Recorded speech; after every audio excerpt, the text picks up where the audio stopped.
So, welcome to Coffee with the Community. We are here with Jill Kingston and Megan Nouveau, and they are with Brigids Path, and they do some amazing work. I can't wait to talk to you guys today about what you do. So, welcome.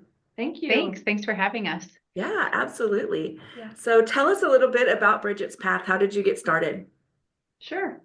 So about 10 years, well, I guess it's been 13 years ago now, my family, we were foster parents and every baby that came into our home was substance exposed.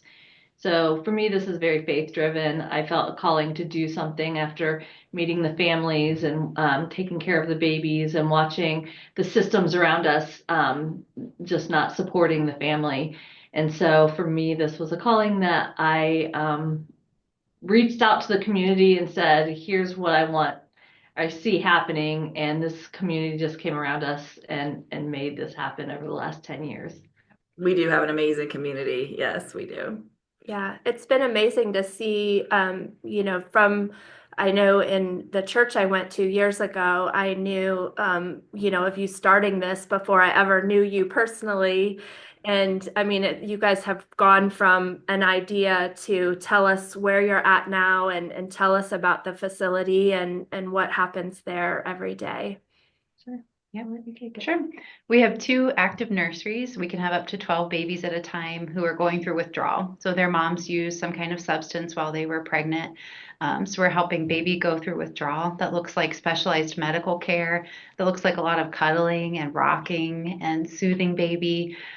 Just like with many of our children who were not born substance exposed, keeping baby kind of regulated really just helps them in general. So the less they're crying and kind of panicking and working themselves up, the easier time that they'll have as they go through withdrawal. So we have that part of our organization, and then we also have a family advocacy side. So not only are we providing medical care for baby as he or she is here and going through that withdrawal, we're also coming alongside their mom, dad, family to help that family figure out what their next right steps are. So we do a lot of work with our families to understand what are their strengths? How did you get here? What kind of trauma have you survived? What other needs do you have? We see with our families that there's really intergenerational cycles of substance use, housing instability, poverty, mental health challenges, all these different things that really go together.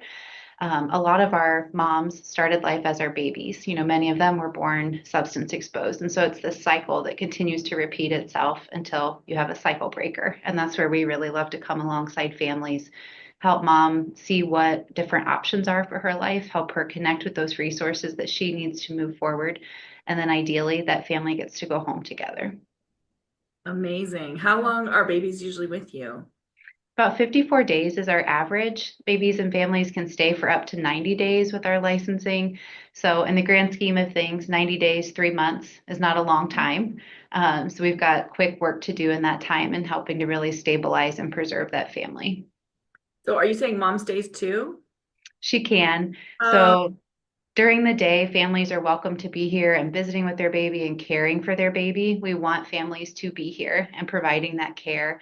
To stay overnight, we require the caregiver to have a substance-free screen. So just depending where that family is in their recovery journey, sometimes they're able to do that and sometimes not. But regardless, we always want that family here as much as possible to be building that attachment. And we've seen so often that those seeds that are planted kind of during those visiting sessions or while they're here during the day are really some good incentive and some encouragement for them to continue on that road to recovery. That's amazing. amazing. Do people come to you through your connections at the hospitals and they're referring your way? Or how does that connection work that babies end up with you guys? Yeah, go ahead. So there's a lot of different ways. We have recently, in the last year, kicked off our prenatal program. So if we can get mom and while she's pregnant and start working with her, then we're able to stabilize mom during the pregnancy. But if we don't find her until after she's had the baby, then it's usually a referral from either children's services or from the hospital or a family member. And we have a lot of moms that self-refer. They have a friend that they know went through the program, and so they'll give us a call and ask how we can help. Are there additional pieces after, baby goes home? I assume the goal is for baby to go home with the mom and parents and be in that? Are there additional resources as they go down that path? Or is that different programming? Yep, we stay in touch with families as long as they need us. So even after they're finished with their stay here at that 90-day window, our family advocacy team stays in touch with them.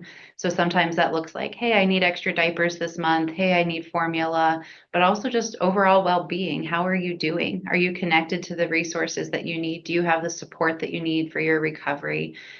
We also host family events 4 or 5 times a year where any family from our program can come back. We have a meal together, there's an activity, times like Halloween, Christmas, Mother's Day, and really building this sense of community with the families that we serve and that we have served in the past.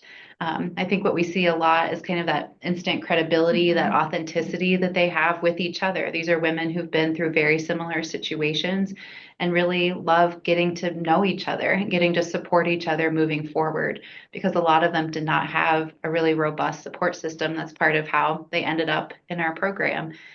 So seeing that support that they continue to build and being part of that is really powerful.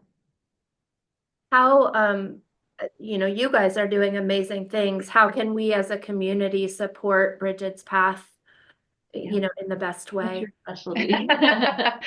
So as director of advancement, I love connecting with people in the community who are eager to support us.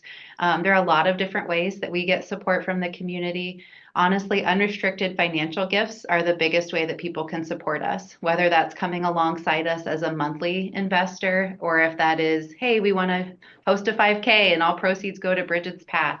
We're really open to what that looks like. We work with investors and supporters in a lot of different capacities. So that is a big one.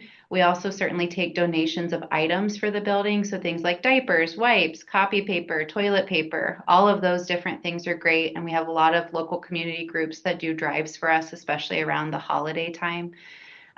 We are working on getting Medicaid reimbursement for the medical services that we provide. We're hopeful that that will start next year.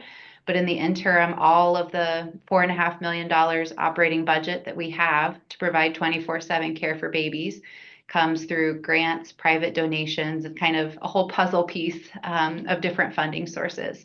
So funding is definitely our number one goal as we're out and about in the community and looking for support and assistance there.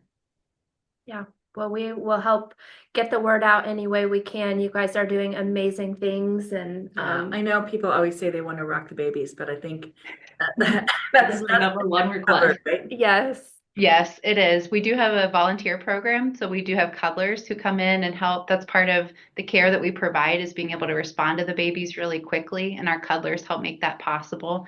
We have a wait list for cuddlers.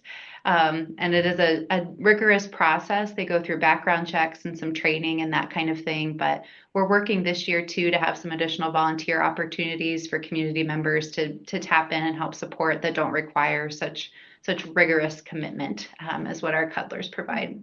Yeah. Who wouldn't want to be a cuddler and Right. snuggle babies all day? So Yeah. good choice there, ladies. Yeah. Even if Yeah. you can't be the cuddler, it's okay. Yeah. Yeah. Yeah. We do. I guess I will say too, we also provide tours. So if community groups or people just want to see more about our work, hear more about us, we're always happy to do that through our website, brigidspath.org. You can schedule a tour. We're happy to host community groups and that type of thing so people can see, what is this? There's never been a model like this before in Ohio, let alone, I think we're the second in the country when we opened.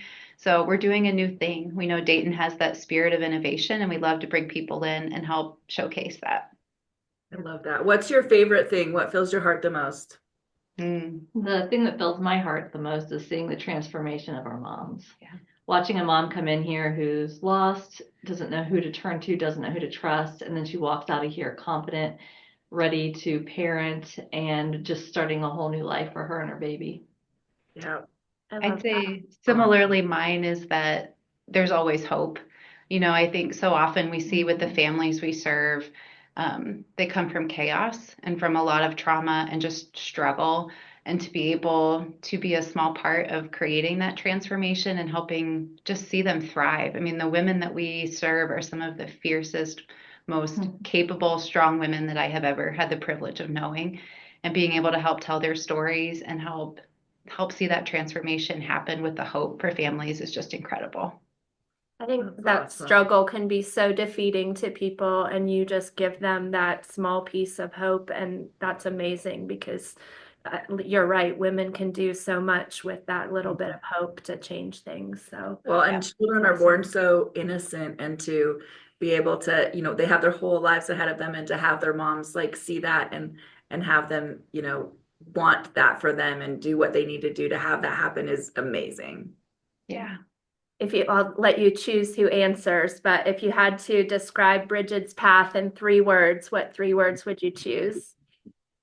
I would choose grace, support, and hope, because we always say that we provide grace for the past, support for the present, and hope for the future. I love That's that. amazing. That's so good. Yeah. Thank you so much for talking to us today.